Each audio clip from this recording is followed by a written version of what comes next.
día de hoy, por recomendación del doctor César Gil, vamos a hablar del Alux varus congénito y determinar si existe alguna relación con la polidactilia preaxial o cuál es el papel que juega esta entidad. Como objetivos para esta charla, entonces me tracé de definir en qué consiste el Alux varus y congénito y cuáles son los componentes de su deformidad. Vamos a exponer según la literatura cuál es su asociación con la polidactilia preaxial y con el bracket epifisiario como digamos, una asociación bastante frecuente y importante en la patología y determinar cuál es la patoanatomía de cada entidad que está en relación. Y finalmente vamos a mencionar cuáles son las opciones de manejo y los puntos clave con respecto a las técnicas quirúrgicas disponibles. Sabemos entonces que el Alux varus congénito es una condición que es rara, en donde, digamos, y es poco frecuente, en donde se presenta una alteración pues en la angulación del primer dedo del pie, que en algunos casos la articulación se genera, digamos que el defecto o la angulación medial se genera sobre la articulación metatarsofalángica, que puede ser incluso hasta tan evidente de los 90 grados, llegando pues hasta los 90 grados. Puede tener otros componentes como la supinación, la traslación medial y en algunos casos una deformidad en garra del dedo. Y tenemos que va a estar asociado pues con un componente multifactorial, sobre todo con deformidades de los tejidos blandos engrosados, ¿cierto? Alteraciones en el slope o en la anatomía de las primeras articulaciones cuneo-metatarsianas y adicionalmente, como ya les había mencionado, la presencia de un bracket epifisiario longitudinal sobre el metatarsiano, lo que le puede generar una deformidad adicional. Adicionalmente, podemos tener unos metatarsianos un poco más cortos con respecto a los demás. Y también puede estar asociados, como ya les había mencionado, con la polidactilia preaxial y otras entidades, en algunos casos como síndromes sistémicos. ¿Listo? Cuando hablamos entonces del bracket epifisiario, sabemos que es una alteración poco común de los huesos tubulares, en donde se genera eh, una, una alteración en la osificación del primer metatarsiano, creando una alteración pues en los centros de osificación primarios. Se genera pues un tejido oficiario continuo a lo largo de toda la diáfisis y que incluso puede estar presente en mano cuando hablamos pues de compromiso de F2 en el quinto dedo generando una deformidad como la clinodactilia o en este caso en el pie sobre el primer metatarsiano en su aspecto medial, lo que va a favorecer la deformidad en la cual estamos hablando, que es el Alux varus. También podemos tener un bracket epifisiario en otros síndromes como el síndrome de Nieverhelt, donde tenemos una alteración en el desarrollo de la tibia y denominado pues como una displasia ósea primaria. ¿Cómo se ve este bracket epifisiario como un componente fundamental digamos, como de la fisiopatología de esta entidad? Se genera como un desarrollo incompleto de esos centros de osificación primario y como lo vemos en esta imagen por tomografía y reconstrucción tridimensional, existe, digamos, un compromiso de casi más del 80% del metatarsiano eh, como una abrazadera, como una especie de abrazadera alrededor de toda la anatomía del metatarsiano, ¿cierto? Esto está descrito en los exámenes histológicos, que es como una epífisis compuesta a todo lo largo, desde la región proximal, diaficiaria y hasta la distal, teniendo en cuenta que digamos, la diferencia más importante de este primer metatarsiano es que el centro de osificación solamente va a estar en la base, como un componente normal. Entonces, esta epífisis o digamos que esta fisis que compromete la mayoría del metatarsiano va a generar una deformidad a lo largo del crecimiento y según donde nos encontremos o donde captemos al niño de todo el primer racho. Puede tener cuatro tipos y esto va a depender, como les mencionaba, en el momento en que lo captemos. El primero o la primera etapa puede ser una diáfisis en forma de delta, como lo vemos en este escenario, con toda la epífisis, digamos, radiolúcida que no se puede evidenciar en las radiografías simples. El grado 2, en donde vemos la aparición de esos centros de osificación secundarios en la base y en la región distal. En la grado 3, pues en el tipo 3 del bracket es donde vemos ya la fusión de ambos centros de osificación proximal y distal, lo que va a generar como toda esa banda o ese bracket o esa rienda a lo largo del primer metatarsiano. Y la cuarta etapa es cuando ya tenemos una deformidad establecida y ya está pues osificado todo el cierre y digamos se hizo ya con el cierre de la fisis, ¿cierto? Esto va a depender según en el momento y en la etapa en la cual captemos el paciente. ¿Qué pasa? Con respecto a esto, entonces se puede definir o se puede clasificar el hallux varus congénito como primario, en donde solamente vamos a tener eh, una, una hiperfunción del aductor del hallux, ¿cierto? El secundario, en donde vamos a estar asociados a otras entidades, principalmente como la polidactilia preaxial, también la sindactilia, el metatarsoaducto está descrito y adicionalmente pues el componente del bracket epifisiario, y el terciario es cuando ya está asociado a entidades sistémicas. Lo que más describe en la literatura es el enanismo distrófico. En este caso entonces vamos a determinar que en el hallux varus congénito secundario, la banda fibrosa que se genera por toda la región medial está descrito que puede ser un metatarso duplicado que no pudo diferenciarse de forma completa y adicionalmente tiene una deformidad adicional porque allí se va a insertar el tendón del tibial anterior y esta sobrefunción del mismo puede generar como una deformidad adicional.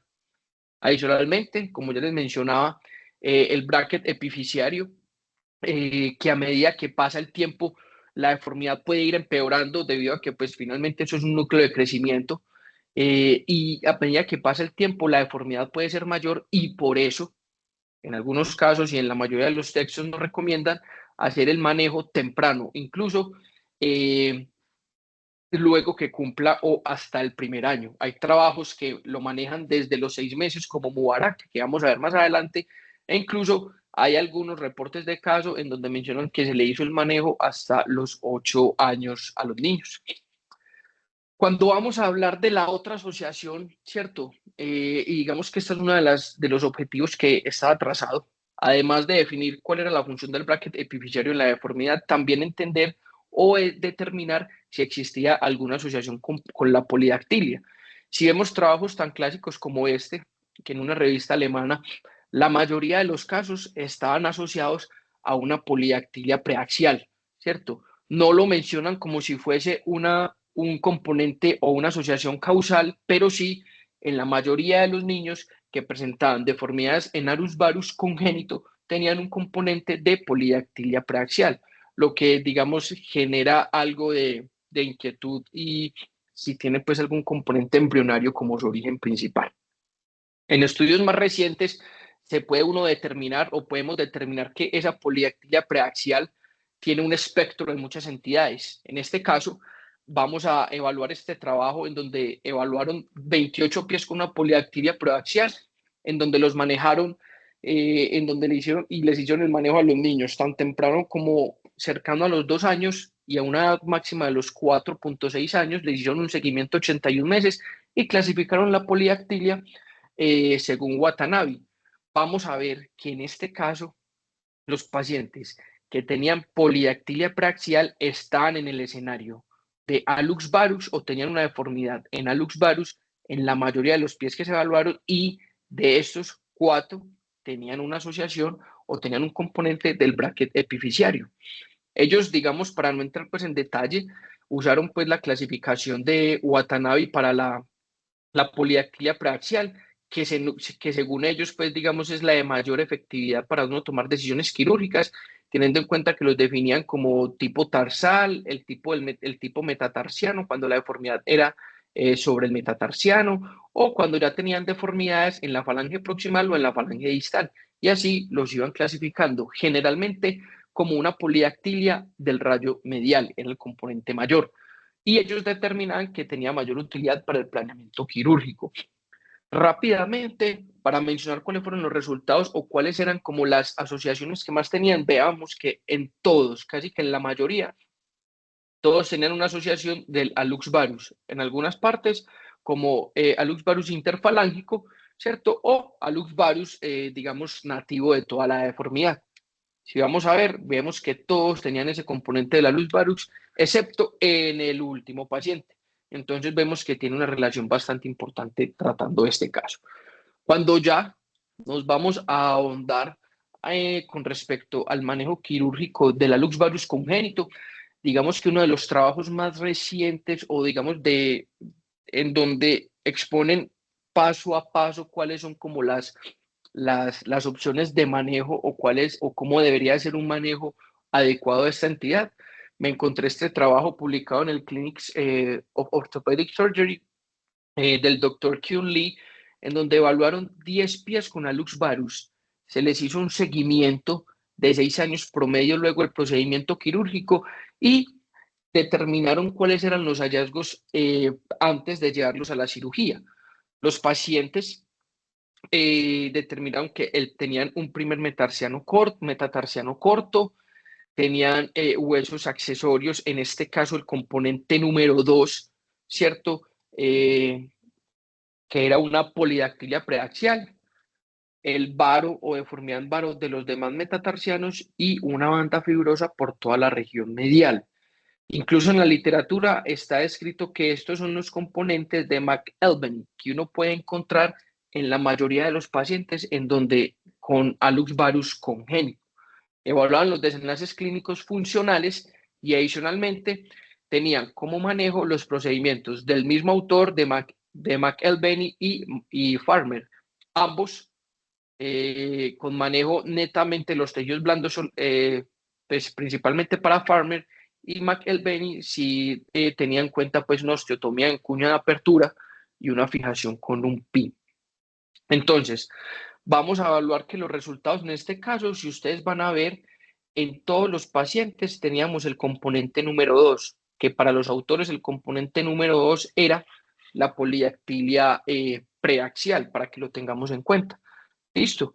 Y ellos tenían el manejo de estos pacientes en donde les hacían el manejo de todos los tejidos blandos, que era el paso a paso, ¿cierto? De la resección de los huesos accesorios, la sesamoidectomía medial, la capsulotomía medial, listo, la liberación de la banda fibrosa medial, un refuerzo hacia la cápsula lateral y adicionalmente pues un pin transfixiante sobre la articulación metatarsofalángica e incluso adicionalmente al manejo de los tejidos blandos mediales hacían una especie de sindactilización del primer y segundo dedo del pie.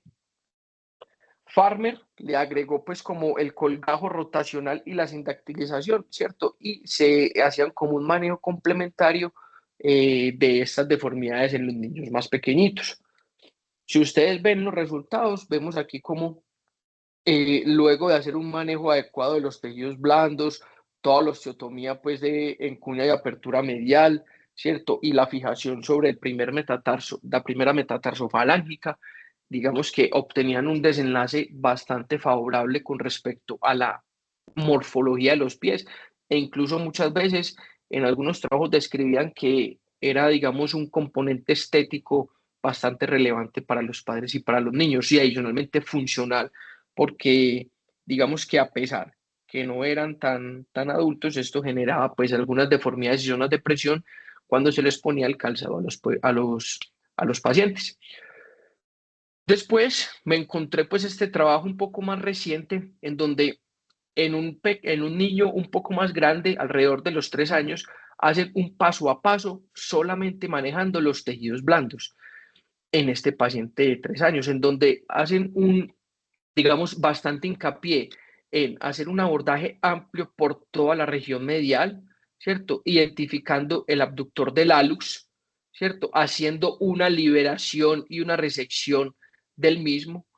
Posteriormente, se hace una capsulotomía de la articulación más distal de la metatarsofalángica del primero, ¿cierto? Como ven aquí en la D. Posterior, posteriormente se desplazaban hacia la articulación de la primera cuneo metatarsiana, haciendo una capsulotomía adicional. Posteriormente hacían un alargamiento del Z del tibial posterior, Luego, alargamiento del flexor digital de los dedos. Posteriormente, alargamiento del flexor del hallux y finalmente hacían una capsulotomía talonavicular. Según los autores, siguiendo este paso a paso, solamente manejando los tejidos blandos, ellos lograron obtener un resultado adecuado y una alineación completa, pues, o digamos anatómicamente funcional del pie sin tener que hacer un manejo del componente óseo, sin osteotomías y sin fijaciones, ¿cierto? Solamente luego de esto hicieron el manejo pues con un yeso circular. Y finalmente empiezan a recomendar que el paso a paso para el manejo de estos pacientes con hallux varus congénito debe ser la corrección de la polidactilia, según pues el grado de la deformidad que se tenga, el manejo de los tejidos blandos mediales, ¿cierto? El manejo del espacio interdigital con la técnica de Farmer y McElveen con el colgajito entre el primero y el segundo dedo para finalmente pues, hacer como una especie de sindactilización. Manejar la congruencia de la metatarsofalángica, en este caso recomiendan pues el uso del pin retrógrado para mantener la alineación del mismo y si estamos en el escenario en el que el paciente tiene un bracket diaficiario o un bracket longitudinal epificiario, hacer la corrección del mismo. Entonces, ya que les expliqué cómo se manejan los tejidos blandos, vamos a ver qué expone la literatura con respecto al manejo del bracket epificiario, que lo mencionan como la fisiolisis. Si estamos en el escenario, y en este caso según un artículo de Mubarak que ahorita se los voy a mostrar, yo creo que sale el título más adelante, en donde evalúan en los pacientes que sean menores, ¿cierto? O incluso alrededor de los 6 meses, se evalúa cómo es la anatomía del dedito con una radiología simple, ¿cierto? Vemos que tenemos un metatarsiano corto, hacemos una fijación con unas agujas percutáneas, incluso lo describen con agujitas en estos pacientes tan pequeñitos en la región distal y en la base del primer metatarsiano, identificando, pues teniendo en cuenta que por anatomía allí es donde se ubican pues el bracket, se identifica el bracket epificiario y posteriormente con una cureta, ¿cierto? O lo que tengamos pues en la mano, raspar, una resección de toda esta zona, vemos como en el esquema de la izquierda se expone toda la diáfisis nativa, ¿cierto? Todo el componente óseo. Dicen que en estos pacientes tan pequeñitos no hay necesidad de, digamos, del uso de polimetilmetraquilato, en algunos trabajos exponen el uso de interferir pues grasa o algo para evitar la reosificación de la misma, obteniendo un resultado favorable. Ya cuando tenemos unos pacientes un poco más grandes, en donde ya tenemos más evidenciado la anatomía de ese bracket epificiario, se hace un procedimiento ya con pines percutáneos, ¿cierto? Se hace un abordaje medial para poder exponer toda la cortical medial del metatarsiano, se hace la resección de toda esa parte del bracket epificiario. Posteriormente se aplica un pin y se corta a ras en todo el centro del mismo bracket, ¿cierto? Y finalmente alrededor del mismo se pone o se aplica polimetilmetraquilato, es lo que escribe en la literatura, como cemento para evitar que eso se regenere y se termine creando una deformidad adicional. Entonces, en este caso, sería como se haría el manejo o se haría la fisiolisis de los pacientes que tienen un hallux varus asociado o con el componente del bracket epificiario, que es importante el manejo del mismo.